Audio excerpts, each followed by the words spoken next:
നമസ്കാരം. ബി.ജെ.പി ജയിച്ചതിന് ആഹ്ലാദിക്കുന്ന പാർട്ടിയായി കോൺഗ്രസ് മാറിയെന്നും കോൺഗ്രസിന് ഒരു സാധ്യതയുമില്ലാത്ത ഡൽഹി നിയമസഭാ തെരഞ്ഞെടുപ്പിൽ ആം ആദ്മി പാർട്ടിയെ തോൽപ്പിച്ചെന്നും മുഖ്യമന്ത്രി പിണറായി വിജയൻ നടത്തിയ പ്രസ്താവനയാണ് ഇപ്പോൾ നാട്ടിലെമ്പാടും ചർച്ചയായി മാറുന്നത്.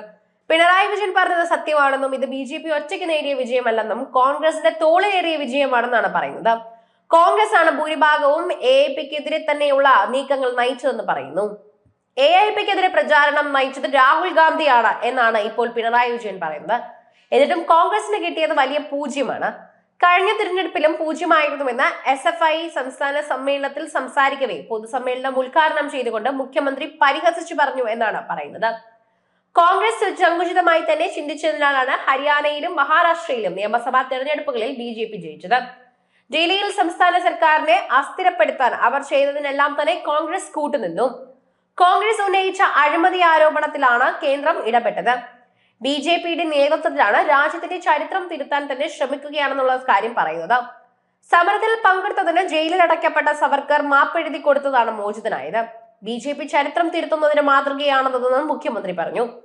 ഡൽഹിയെ വികസിത ഇന്ത്യയുടെ വികസിത തലസ്ഥാനമാക്കുമെന്ന് പ്രധാനമന്ത്രി നരേന്ദ്രമോദി അതേ ദിവസം പ്രഖ്യാപിച്ചതിനെ കുറിച്ചുമൊക്കെ തന്നെ നിരവധി വാർത്തകളും പ്രവചനങ്ങളും ഒക്കെ സോഷ്യൽ മീഡിയയിൽ വൈറലാണ്.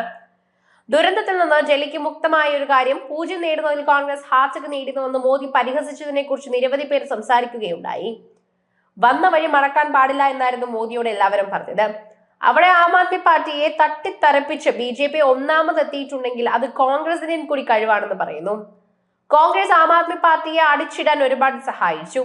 അതുകൊണ്ട് തന്റെ പാർട്ടിയെ ജയിപ്പിച്ചെടുക്കുക എന്നത് ബി.ജെ.പിക്ക് വളരെ പ്രയാസമല്ലാത്ത കാര്യമായി മാറി. തിരഞ്ഞെടുപ്പ് വിജയത്തിന് പിന്നാലെ പാർട്ടി ആസ്ഥാനത്ത് പ്രവർത്തകരെ അഭിസംബോധന ചെയ്യുകയായിരുന്ന പ്രധാനമന്ത്രിയുടെ വാക്കുകളിൽ നിന്നാണ് നിരവധി പേർക്ക് ഇത്തരത്തിലുള്ള കാര്യങ്ങൾ പ്രചോദനമായി മാറിയത്. ഡൽഹിയിലെ ചരിത്ര വിജയത്തിന് പിന്നാലെ പാർട്ടി ആസ്ഥാനത്തെത്തിയ പ്രധാനമന്ത്രി മോദികളോട് തന്നെ വ്യാനികൾ വരവേറ്റു. യമുനയ്ക്ക് ആദരമർപ്പിച്ചാണ് പ്രസംഗം തുടങ്ങിയത്. ചരിത്ര വിജയത്തിന് ജനങ്ങൾക്ക് നന്ദി പറഞ്ഞ് മോദി എ.ഐ.പി കോൺഗ്രസിനെയും കടന്നാക്രമിച്ചു. ആഡംബരവും അഴിമതിയും അഹങ്കാരവും ആം ആദ്മി പാർട്ടിയെ പരാജയപ്പെടുത്തി എന്നാണ് അദ്ദേഹം അന്ന് വെളിപ്പെടുത്തിയത്. കേജ്രിവാളിന്റെ പ്രവർത്തനങ്ങളിൽ അണ്ണാ ഹസാരെ വേദനിച്ചിരുന്നു. ഇന്ന് അദ്ദേഹത്തിന് ആശ്വാസം ഉണ്ടാകുമെന്നും പൂജ്യം നേടുന്നതിൽ കോൺഗ്രസ് ഹാട്രിക് നേടിയെന്നുമുള്ള പരിഹാസം ഇപ്പോഴും മുഴങ്ങി കേൾക്കുന്നുണ്ട്. യമുനയെ ആം ആദ്മി പാർട്ടി അപമാനിച്ചുവെന്നും എത്ര സമയം എടുത്താലും നദിയുടെ പവിത്രത വീണ്ടെടുക്കുമെന്നും പറഞ്ഞു. ഡൽഹിയിലെ റോഡുകൾ മികച്ചതാക്കുമെന്നും ഡൽഹിയിലെ ജനതയുടെ സ്വപ്നങ്ങൾ സാക്ഷാത്കരിക്കുമെന്നും മോദി പറഞ്ഞു.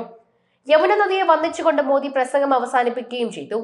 ഈ കഴിഞ്ഞ രാജ്യ തലസ്ഥാന പോരാട്ടം കടുത്തതായിരുന്നു.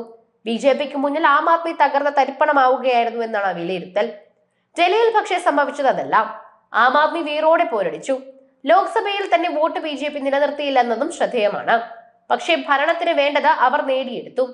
അതിന് കാരണം മധ്യവർഗത്തിന്റെ പിന്തുണയാണ്. ഡൽഹി നിയമസഭാ തെരഞ്ഞെടുപ്പിൽ ആം ആദ്മി പാർട്ടിയുടെ വോട്ട് ബാങ്കിലുണ്ടായ വൻ ചോർച്ചയാണ് ബി.ജെ.പിയുടെ മുന്നേറ്റമായത്.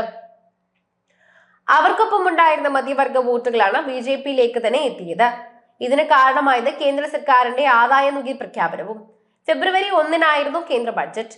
അതിൽ ആദായ നികുതി പരിധി 12 ലക്ഷത്തിലേക്ക് കേന്ദ്ര ധനമന്ത്രി നിർമ്മല സീതാരാമൻ ഉയർത്തി.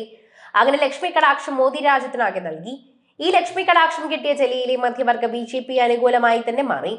ഇതോടെ അവർ ഡൽഹിയിൽ അധികാരവും പിടിച്ചു. കൃത്യമായ ആസൂത്രണം ഉണ്ടെങ്കിൽ 13.7 ലക്ഷം രൂപ വരെ നികുതി അടയ്ക്കേണ്ടതില്ലെന്നാണ് വസ്തുത. 75,000 രൂപയുടെ സ്റ്റാൻഡേർഡ് ഡിഡക്ഷനും NPS നിക്ഷേപവും വഴി ഈ ഇളവ് നേടാം.